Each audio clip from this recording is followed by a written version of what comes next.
O homem litúrgico olha o calendário e se lembra.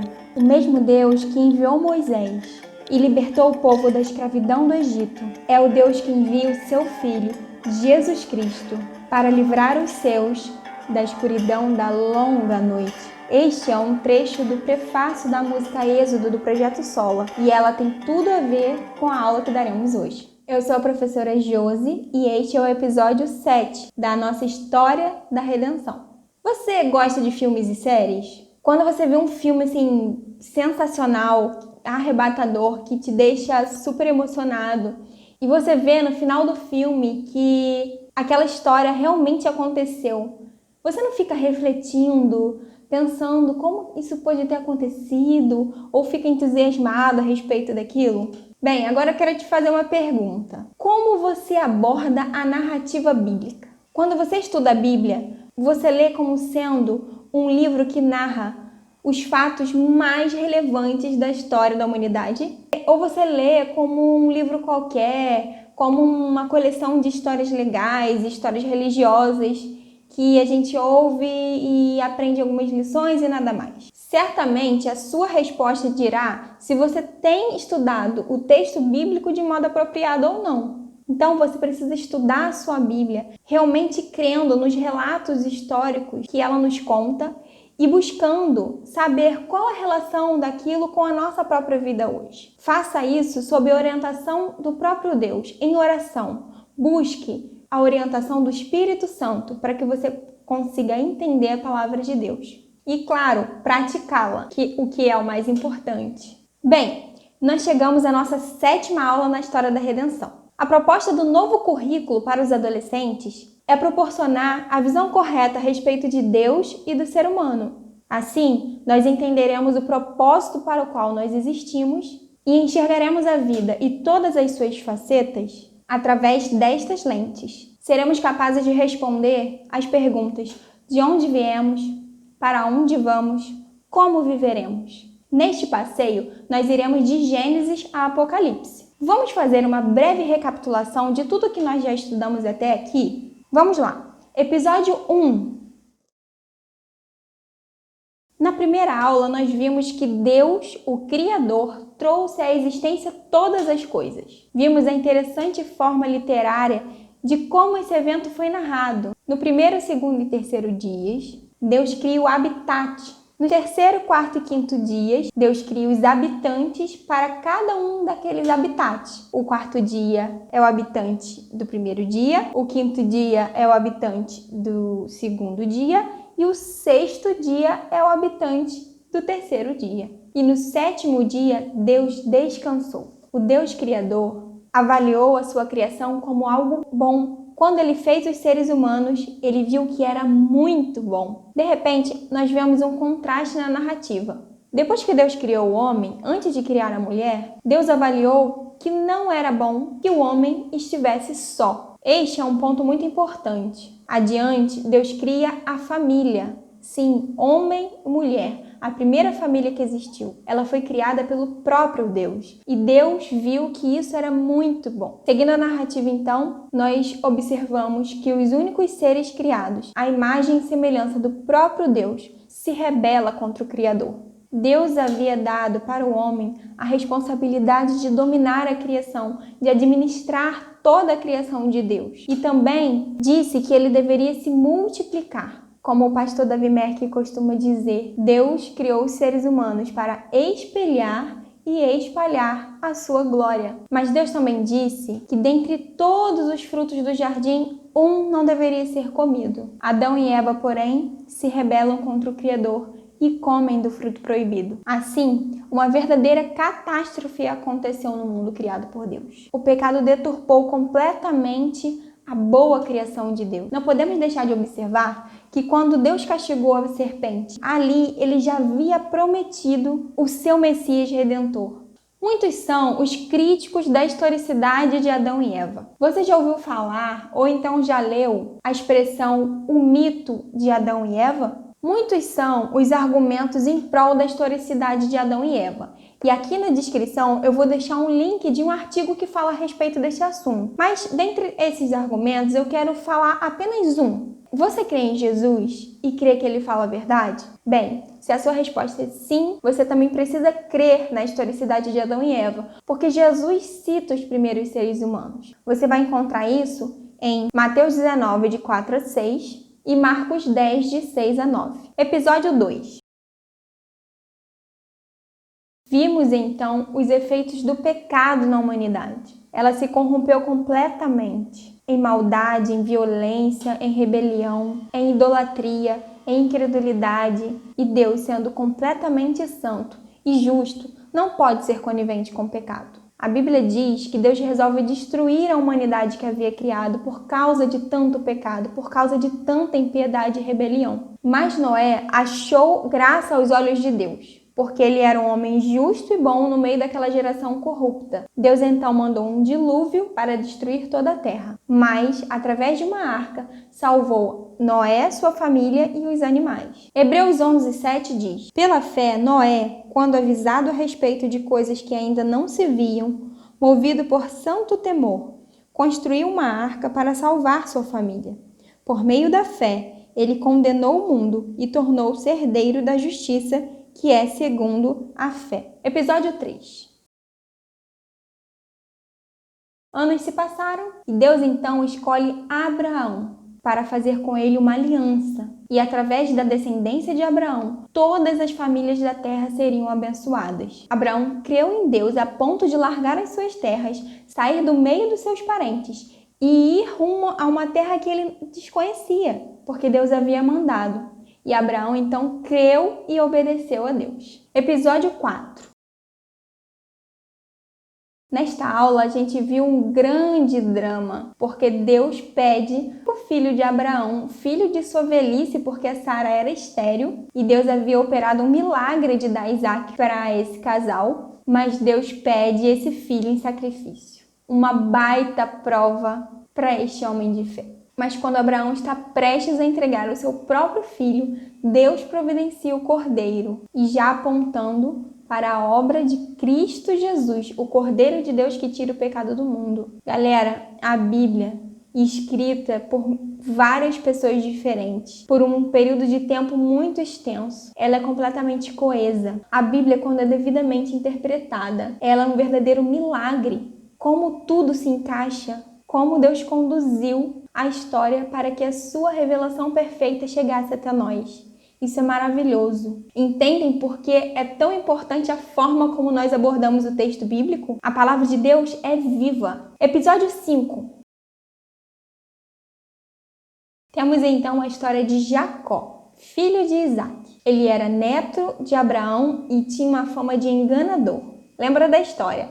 Ele tem um irmão gênio, né? O irmão dele nasce primeiro, ele nasce puxando o pé do irmão, querendo passar à frente do irmão, né? E a história dele conta também outras situações em que ele busca enganar para obter determinados benefícios. Mas Deus escolheu Jacó, o enganador, para que a promessa para com o seu povo fosse estabelecida. De todas essas histórias, é interessante a gente observar que Deus não esconde os erros e pecados desses escolhidos dele. E isso faz com que a palavra de Deus se aproxime ainda mais de nós, porque eles não eram diferentes de nós. Episódio 6.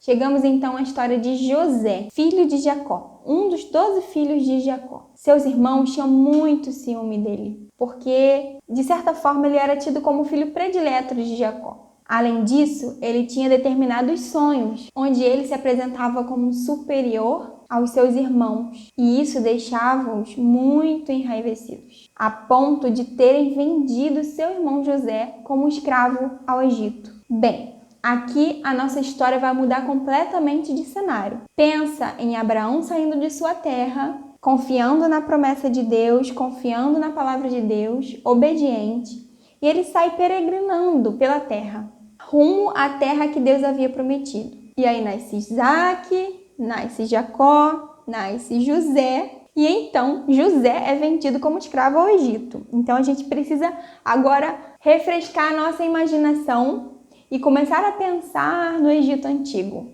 Naquela aula, a gente viu que José passou por muito sofrimento. Mas o Deus soberano fez com que José se tornasse o segundo homem mais importante de todo o Egito. O próprio faraó colocou José como administrador do Egito. E aí a gente viu que teve um período longo de fome, de modo que toda a família de José, seus parentes, fossem para o Egito em busca de comida. E lá a gente vê que houve a reconciliação de José com seus irmãos e eles se instalaram naquele lugar. Finalmente chegamos à aula de hoje. Todas essas 6 aulas estão narradas no livro de Gênesis e agora a gente chega ao livro do Êxodo. O meu filho, ele gosta de uma série de um homem que é aventureiro e sai desbravando as florestas e em determinados momentos ele dá 2 opções, onde você escolhe o que ele vai fazer em seguida, né? E ele tem uma missão a cumprir. Se você escolher a opção errada, ele se dá mal e acaba não conseguindo cumprir a missão. E eu vou meio que usar isso na nossa aula para nos ajudar a fixar o conteúdo, ok? Eu vou dar 2 opções e aí você pensa aí no que aconteceu, opção 1 ou opção 2. Tenho certeza que você vai saber a resposta, mas é só para que os fatos fiquem bem marcados na nossa memória, ok? Bem, o cenário é o Egito Antigo, no ano 1446 a.C.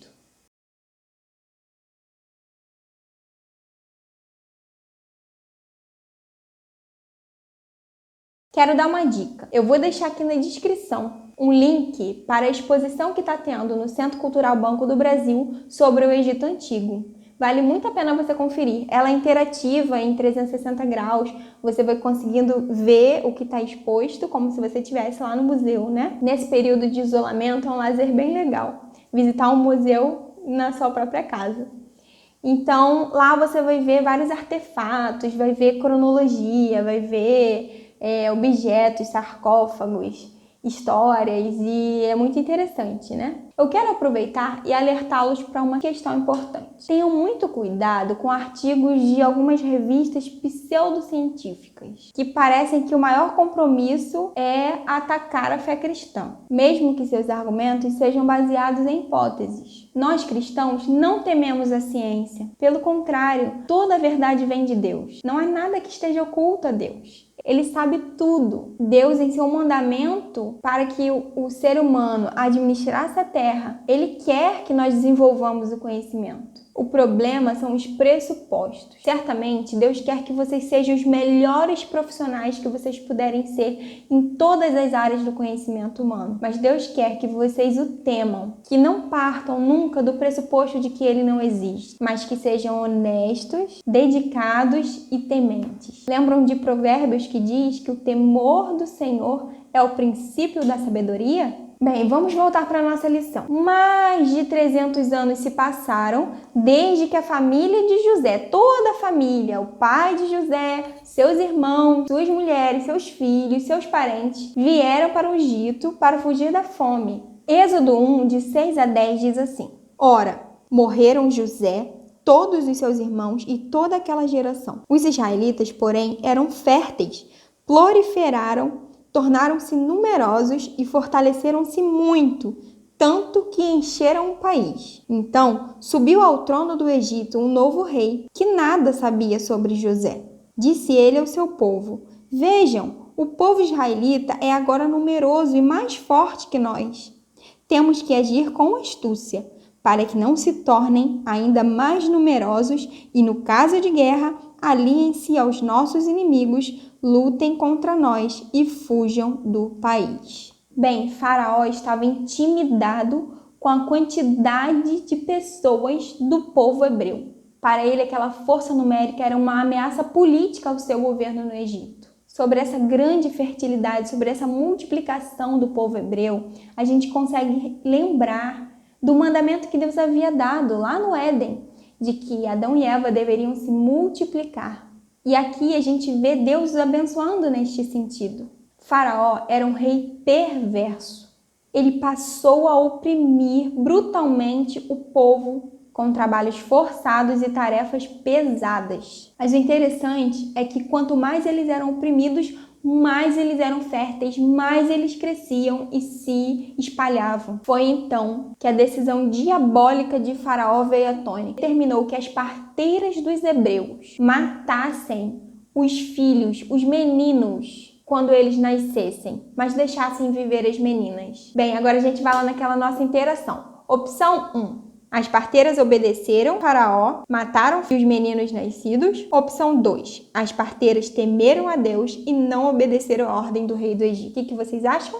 Sim, as parteiras temeram a Deus. Mas Faraó implacável determinou que todo o seu povo egípcio matassem os filhos dos hebreus, jogando-os no rio Nilo. Agora a gente vai focar nossa câmera em uma dessas famílias dos hebreus que estava vivendo neste contexto de genocídio. Um homem e uma mulher da tribo de Levi tiveram um filho. Eles o esconderam por 3 meses até não poder mais. Então, colocaram o menino em um cesto impermeabilizado, colocou o cestinho fechado no rio Nilo e a irmãzinha desse bebê ficou observando para onde esse cestinho iria. Foi então que a filha de Faraó, Hatshepsut, segundo o livro Foco e Desenvolvimento do Antigo Testamento, viu o cestinho e ficou com pena do bebê. Ela sabia que aquele bebê era um bebê hebreu e então providenciou uma pessoa dentre aquele povo para amamentá-lo,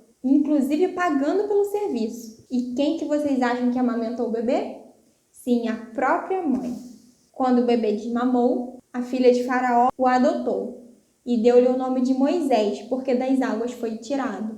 Agora pensa, Moisés, um condenado à morte, se tornou herdeiro do próprio Faraó, filho da filha de Faraó. Ele cresceu aprendendo toda a cultura, religião dos egípcios, mas também ele sabia que pertencia ao povo hebreu. E certamente a sua família biológica lhe ensinava os mandamentos de Deus. Opção 1. Moisés cresce e então, por causa da influência que ele teve da cultura egípcia, ele se alia a Faraó contra o seu povo hebreu. Opção 2. Ele abriu mão de tudo que possuía no Egito, todos os seus privilégios, e se revoltou contra aquele penoso trabalho que Faraó havia aplicado ao seu próprio povo. Sim, opção 2. Moisés estava tão indignado com aquele trabalho cruel que era aplicado ao seu povo, que foi capaz de matar um egípcio que estava espancando um hebreu. Mas certamente, como um estrangeiro, Faraó iria persegui-lo e matá-lo por causa disso. Então Moisés teve que fugir. Esses foram os 40 primeiros anos da vida de Moisés. Os próximos 40 anos de sua vida foram passados em Midian. Vamos ver aqui no mapa. Moisés fugiu para Midian. Ali ele se casou com Zípora, filha de Jetro, sacerdote de Midian, e teve 2 filhos. Muito tempo depois, morreu o rei do Egito. Os israelitas gemiam e clamavam debaixo da escravidão, e o seu clamor subiu até Deus. Ouviu Deus o lamento deles e lembrou-se da aliança que fizera com Abraão, Isaque e Jacó. Deus olhou para os israelitas e viu a situação deles. Certa vez, Moisés estava pastoreando o rebanho do seu sogro Jetro e chegou até o Monte Horebe. E ele ficou espantado porque ele via um arbusto que estava pegando fogo, mas ele não se destruía, ele não se consumia. E então, do meio daquele arbusto, Deus chamou Moisés. Então disse Deus: não se aproxime, tire as sandálias dos pés, pois o lugar em que você está é terra santa. Disse ainda: eu sou o Deus de seu pai, o Deus de Abraão, o Deus de Isaque, o Deus de Jacó. Então Moisés cobriu o rosto, pois teve medo de olhar para Deus. Deus disse para Moisés que se importava com o sofrimento do seu povo e estava ouvindo o seu clamor. E então enviou Moisés para livrar o seu povo das mãos do rei do Egito e levá-lo à terra que ele havia prometido a Abraão lá atrás. Aqui, Moisés já estava com cerca de 80 anos de idade. Veja como foi longo o tempo em que Deus preparou Moisés para a sua missão. Moisés chegou a dizer algumas vezes para Deus que ele não se sentia preparado, que ele não sabia falar bem. Ele estava com medo, mas Deus o encorajou, até permitiu que ele produzisse alguns sinais milagrosos para que pudessem crer nele e ouvir o que ele tinha a dizer. Êxodo 3, de 13 a 15, vai dizer assim: Moisés perguntou: Quando eu chegar diante dos israelitas e lhes disser, o Deus dos seus antepassados me enviou a vocês, e eles me perguntarem, qual é o nome dele? Que lhes direi? Disse Deus a Moisés: Eu sou o que sou. É isto que você dirá aos israelitas: Eu sou, me enviou a vocês.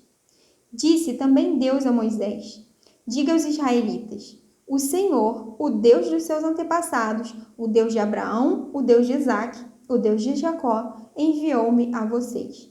Esse é o meu nome para sempre, nome pelo qual serei lembrado de geração em geração. O nome de Deus foi revelado.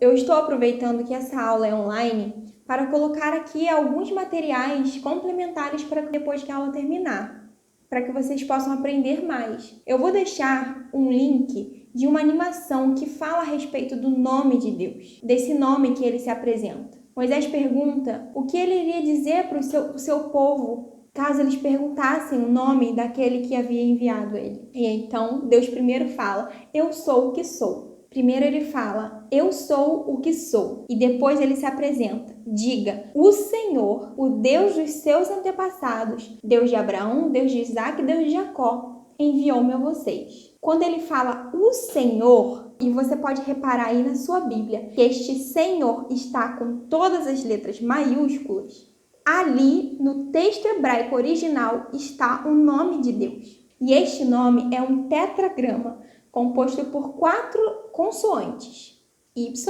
H, W, H. E a raiz desta palavra, Yahweh, é a mesma raiz da palavra presente naquela expressão que Deus havia falado antes: Eu sou o que sou. O nome de alguém naquela cultura era algo de extrema importância. O nome identificava e caracterizava aquela pessoa.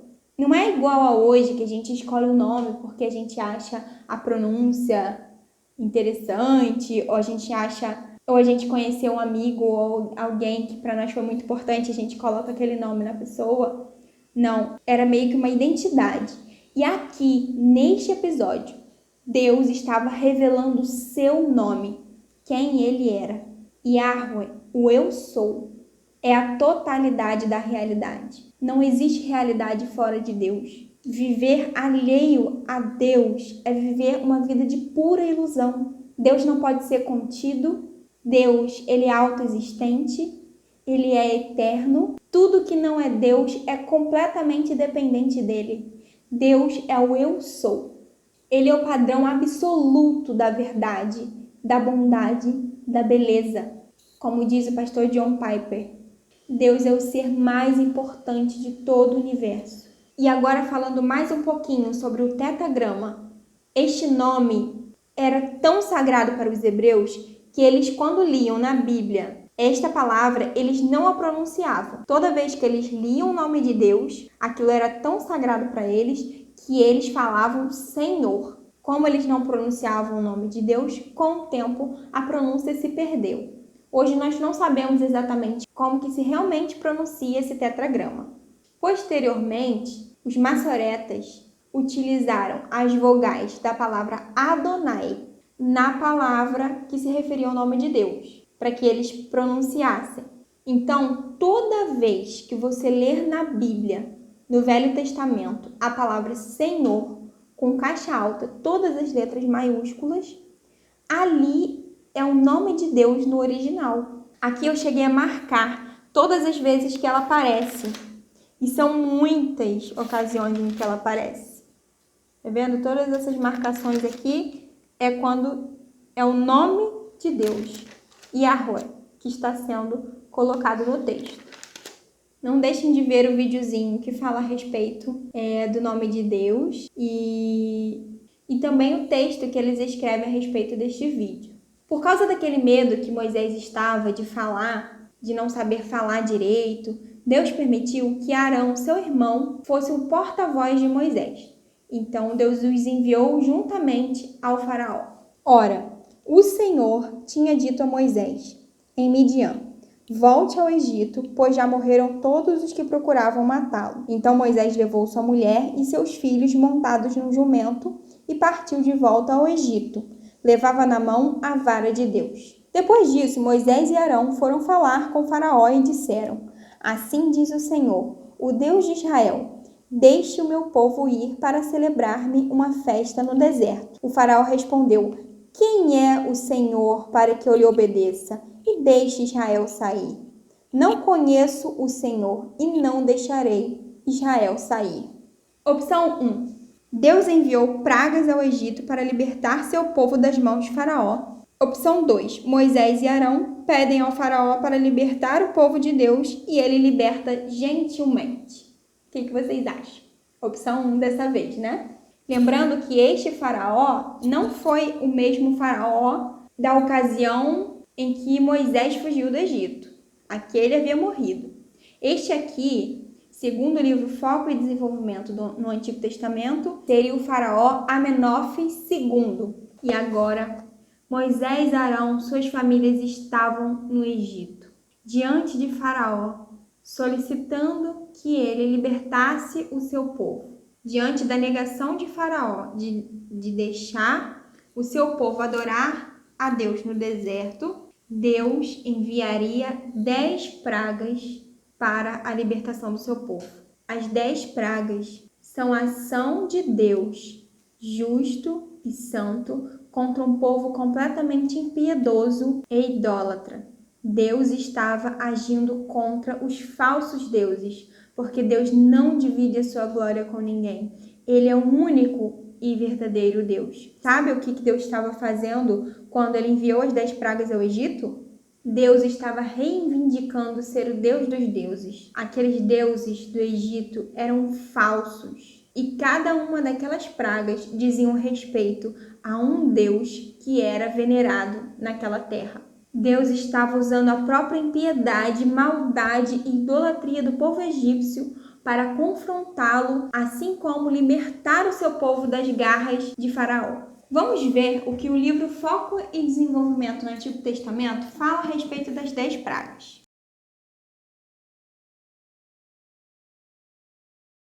A primeira praga foi a transformação das águas do rio Nilo em sangue. Isso revelou a autoridade de Yahweh sobre o Nilo, o rio que sustentava a vida no Egito. A praga das rãs revelou a superioridade de Yahweh sobre a deusa Hecate. A praga dos piolhos revelou a superioridade de Yahweh sobre Sete, o deus do deserto.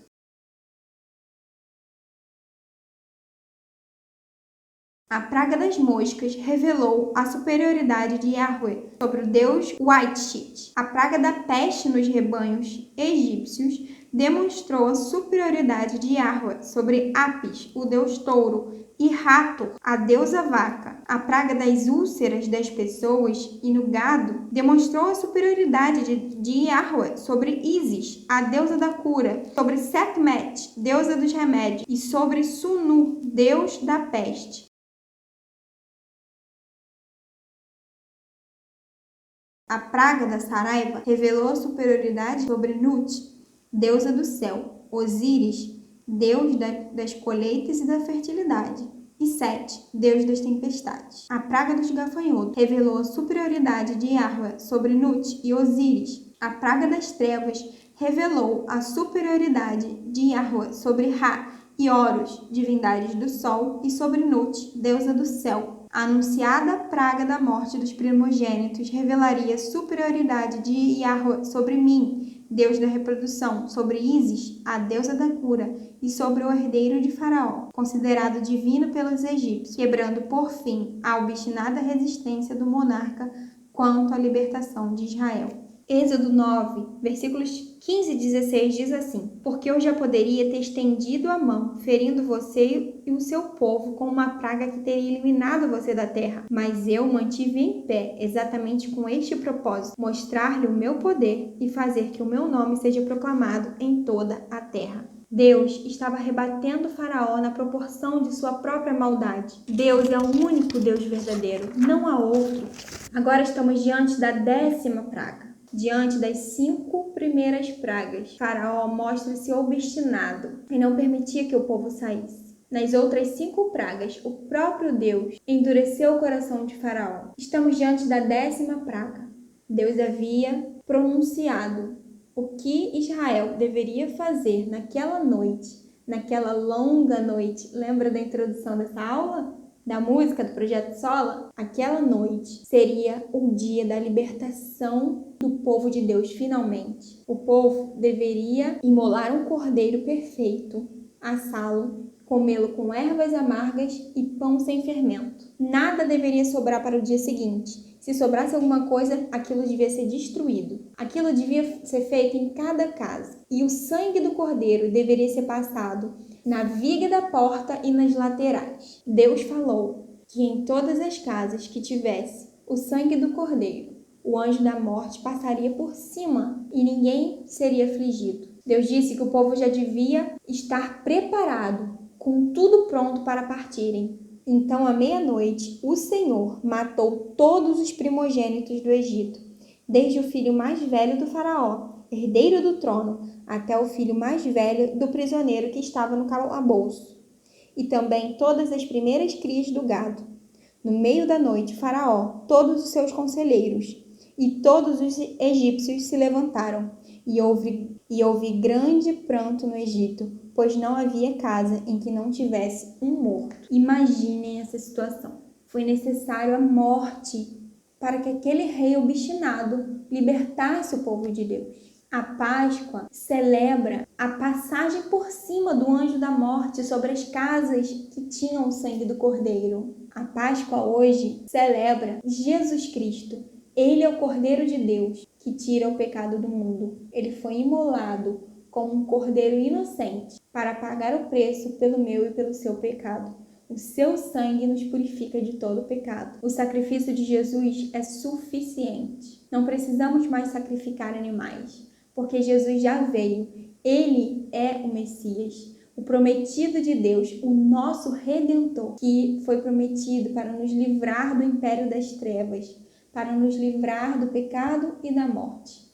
Após a saída do povo, temos o relato da travessia do Mar Vermelho. Deus permite que o seu povo atravessasse o mar em terra seca e depois fechou o mar sobre o exército de Faraó que estava perseguindo o povo de Deus, que saiu em perseguição ao povo de Deus.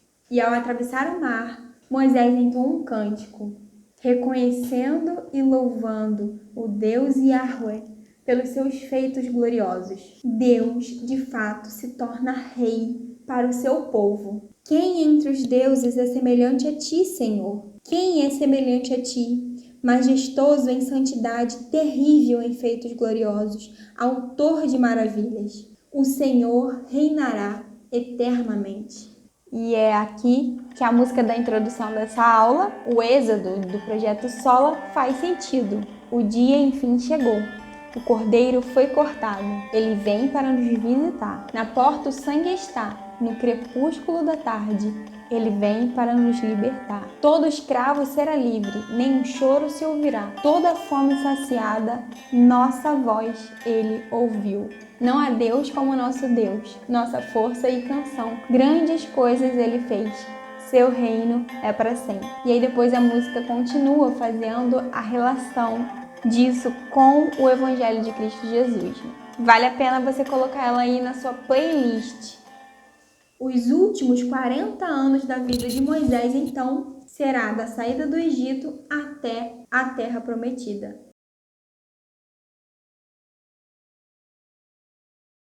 O povo que havia há pouco experimentado tamanho milagre de Deus para libertá-lo, começou a murmurar no deserto. Reclamava de fome, reclamava de sede, falava que era melhor viver sob a escravidão no Egito do que estar ali. Deus, porém, graciosamente cuidava do seu povo, alimentava com o maná e as codornizes, matava sua sede. Deus providenciava tudo o que eles precisavam. Durante o dia, Deus se manifestava como uma nuvem que cobria o seu povo sob o sol escaldante. Durante a noite, Deus se manifestava em uma coluna de fogo que o protegia da noite gelada do deserto. Lembram da promessa que Deus havia feito a Abraão? Você não pode tirar isso de mente para entender essa história. Aqui há uma narrativa. Logo Moisés subiu o monte para encontrar-se com Deus. E o Senhor o chamou do monte, dizendo: Diga o seguinte aos descendentes de Jacó e declara aos israelitas: Vocês viram o que fiz ao Egito e como os transportei sobre asas de águias e os trouxe para junto de mim. Agora, se me obedecerem fielmente e guardarem a minha aliança, vocês serão meu tesouro pessoal dentre todas as nações. Embora toda a terra seja minha, vocês serão para mim um reino de sacerdotes e uma nação santa. Essas são as palavras que você dirá aos israelitas. Moisés voltou, convocou as autoridades do povo e lhes expôs tudo o que o Senhor havia lhe mandado falar. O povo todo respondeu unânime: Faremos tudo o que o Senhor ordenou. E Moisés levou ao Senhor a resposta do povo. Moisés funcionava como mediador entre Deus e o povo, de modo que o povo não poderia chegar próximo ao monte enquanto Deus se manifestava lá. Somente Moisés poderia ir. No monte, Deus entregou a Moisés os mandamentos, os termos da sua aliança para com seu povo. Ali Deus estava formando a nação de Israel. Neste texto que lemos, Israel seria representante do próprio Deus dentre as nações. Segundo o Bible Project, os mandamentos representavam os termos básicos da aliança e leis sobre a adoração de Israel, justiça social, relacionamentos e todas as normas que tornavam Israel uma nação justa e generosa em contraste com as demais nações. Opção 1. Israel realmente foi fiel à aliança de Deus e foi um povo muito abençoado. Opção 2. Enquanto Moisés recebia os mandamentos no Monte Santo, o povo fez um bezerro de ouro para venerar. Deus aqui estava revelando que o coração dos israelitas era como o coração de Faraó, obstinado. Israel estava diante da presença de Deus, com raios, trovões, com uma presença maravilhosa diante dos seus olhos. E eles estavam cada vez mais impacientes pela demora de Moisés em retornar para falar-lhes. Então, pediu para que Arão fizesse um bezerro de ouro que representasse o Deus que lhes havia tirado do Egito. Olha que absurdo! Deus enviou 10 pragas para revelar o seu poder, a sua soberania, a sua majestade e reivindicar o lugar que é devido somente a ele. E Israel estava fazendo exatamente aquilo que o povo egípcio fazia: venerar um Deus falso. Deus ficou muito irado com aquela impiedade, a ponto de querer destruir aquele povo e seguir a sua promessa apenas com Moisés. Então o Senhor disse a Moisés: Desça, porque o seu povo, que você tirou do Egito, corrompeu-se. Muito depressa se desviaram daquilo que lhes ordenei e fizeram um ídolo em forma de bezerro. Curvaram-se diante dele e ofereceram-lhe sacrifícios e disseram: Eis aí, ó Israel, os seus deuses que tiraram vocês do Egito. Disse o Senhor a Moisés: Tenho visto que este povo é um povo obstinado. Deixe-me agora para que a minha ira se acenda contra eles e eu os destrua. Depois farei de você uma grande nação. Moisés, porém, suplicou ao Senhor, o seu Deus, clamando: Ó Senhor, por que se acende a tua ira contra o teu povo, que tiraste do Egito com grande poder e forte mão? Porque diriam os egípcios: Foi com intenção maligna que ele os libertou, para matá-los nos montes e bani-los da face da terra? Arrepende-se do fogo da tua ira, tem piedade, não tragas este mal sobre o teu povo. Lembra-te dos teus servos, Abraão, Isaque e Israel, aos quais juraste por ti mesmo. Farei que os seus descendentes sejam numerosos, como as estrelas do céu, e lhes darei toda essa terra que lhes prometi, que será a sua herança para sempre. E sucedeu que o Senhor arrependeu-se do mal que ameaçara trazer ao seu povo. Aqui nós vemos que Deus é relacional. Moisés intercede pelo povo e Deus o ouve.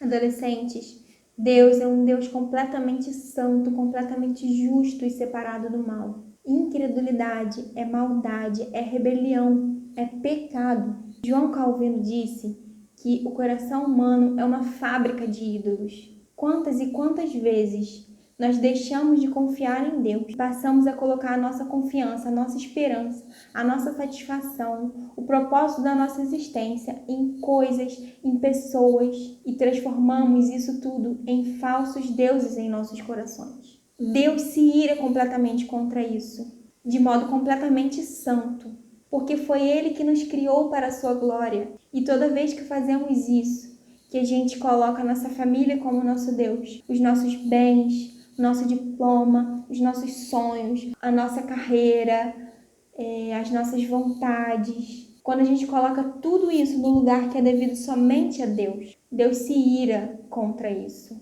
Mas então, como a gente vai conciliar o fato de que nós somos pecadores, nós fabricamos ídolos, nós somos merecedores da ira de Deus? Moisés pede para ver a glória de Deus. Deus então diz que se Moisés visse a glória de Deus, que certamente ele morreria. Então, Deus permitiu passar por Moisés, protegeu com a sua mão na fenda de uma rocha e revelou quem ele de fato era. Agora você está prestes a saber quem é o único e verdadeiro Deus, acima de tudo e acima de todos. Abra sua Bíblia em Êxodo 34, versículos 6 a 7. E passou diante de Moisés, proclamando: Senhor, Senhor, Yahweh, Yahweh, Deus compassivo e misericordioso, paciente, cheio de amor e de fidelidade, que mantém o seu amor a milhares e perdoa a maldade, a rebelião e o pecado. Contudo, não deixa de punir o culpado. Castiga os filhos e os netos pelo pecado de seus pais até a terceira e quarta gerações. Aqui nós conseguimos compreender que Deus é ao mesmo tempo santo, justo, completamente separado do pecado, bondoso, cheio de amor, misericordioso. Nenhum pecado ficará impune. Mas então, quando olhamos para a nossa vida cheia de pecados, o que nós podemos compreender é que não resta chance para nós. Mas Deus providenciou uma forma de nos redimir. E esta é a história da redenção. Quando Ele envia o seu Filho ao mundo, Jesus Cristo, Ele está pagando em si mesmo a punição pelo meu e pelo seu pecado. Nenhum pecado ficará impune. Mas se você crê em Jesus, confessa o seu pecado, Deus, Ele perdoa e lhe oferece gratuitamente a justiça de Cristo, do Filho de Deus, o inocente que morreu para pagar o preço do nosso pecado. O nosso Deus é um Deus de graça.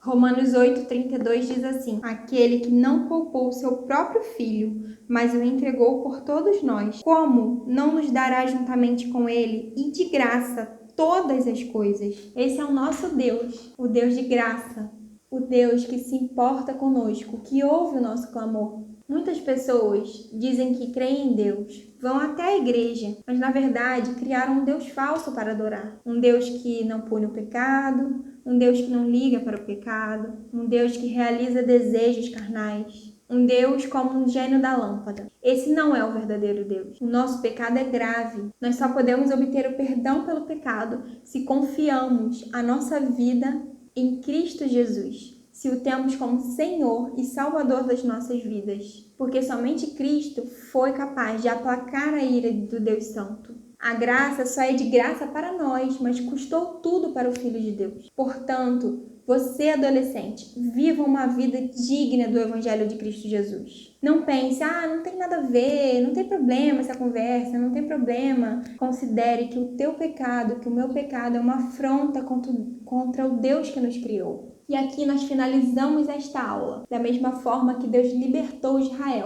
da dura escravidão no Egito, Deus, em Cristo Jesus, nos liberta do império das trevas. Ele nos resgatou do domínio das trevas e nos transportou para o reino do seu Filho amado, em quem temos a redenção, a saber, o perdão dos pecados. Em breve, postaremos a aula 8, dando continuação a esta história. Não deixem de assistir e anotar as dúvidas. Daí é só falar conosco, a equipe de professores que vocês conhecem, e nós estamos à disposição. Fiquem com Deus!